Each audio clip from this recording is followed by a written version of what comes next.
Good evening. My name is Gary Reid, and I've been asked to speak this evening in my role as a therapist at Sexual Assault and Abuse Support Services, Buckinghamshire and Milton Keynes, where one of my roles is supporting female survivors of sexual assault and abuse.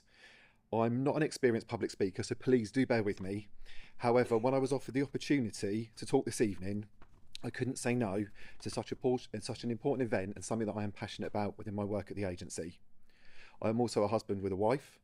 I am a parent with a daughter and sons. I am a brother with three sisters, a son with a mother, an uncle with nieces, a nephew with aunties, and a professional therapist with many female colleagues. So it felt right to be speaking out and speaking up regarding violence against women and girls. Usually, on a Monday evening, I would be supporting several female clients who are victims of domestic abuse. They have all agreed for our sessions to be postponed this evening, and it is with their support and blessing that I'm able to be here this evening. As a male therapist, there have been many occasions where women and girls have felt they've not been able to see me as a man. This just reflects how deep and how traumatic their experiences have been. However, with the support from my female colleagues at SAS and through careful and a considered approach, always with the client's best interest at the centre of what we do, on many occasions I've been able to build a rapport with female clients which enable us to explore working together therapeutically. Exploring whether they feel safe enough to go ahead with therapy with me as a man.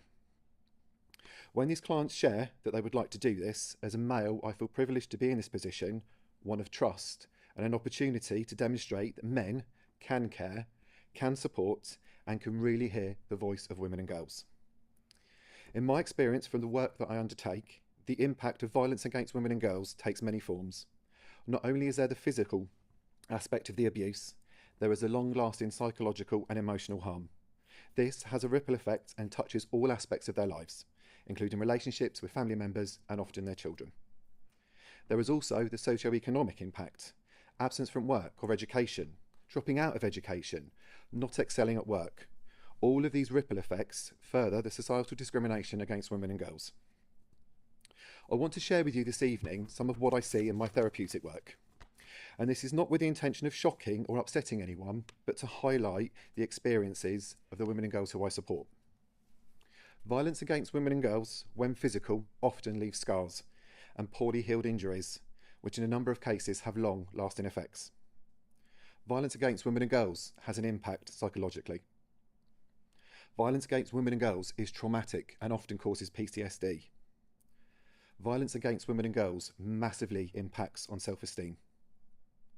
Violence against women and girls has a huge impact on self-worth.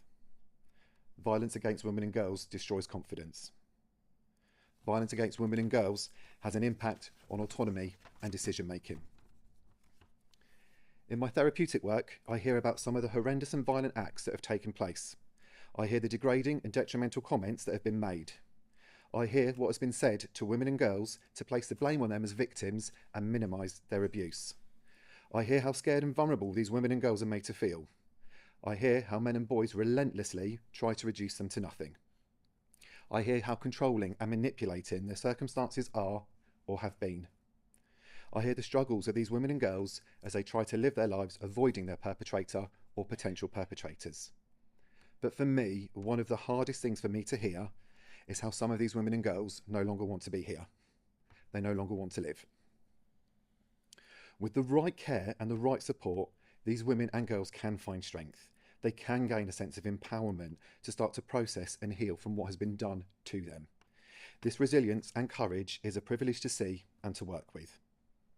All this pain and suffering is deeply disturbing. Not only is it alarming that these incidents have occurred in the first place, but it's how all of this is preventable. In the last year, SAS has supported 663 women between the ages of 16 and 75 in Milton Keynes. This is a rise of 10% on the previous year. 58% of these women were abused by their partner, ex-partner or a family member. The remainder were assaulted or abused by an acquaintance, a person of trust, a stranger, a gang or an organisation. We are here talking today about violence against women and girls. However, the support for girls in Milton Keynes is still lacking. There is currently no specialist support for abused children under the age of 16 because in 2022 the council decided to stop funding this support. 15% of girls have experienced sexual abuse by the age of 16. 95% of perpetrators of child rape and sexual abuse are men. Allyship is the key message of this White Ribbon campaign. It's about how men can take an active role.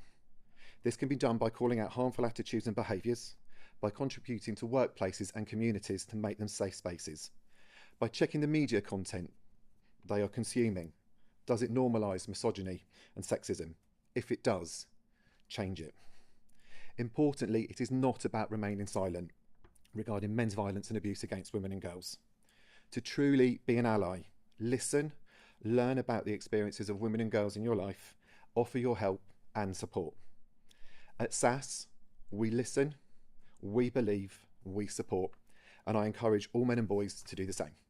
Thank you.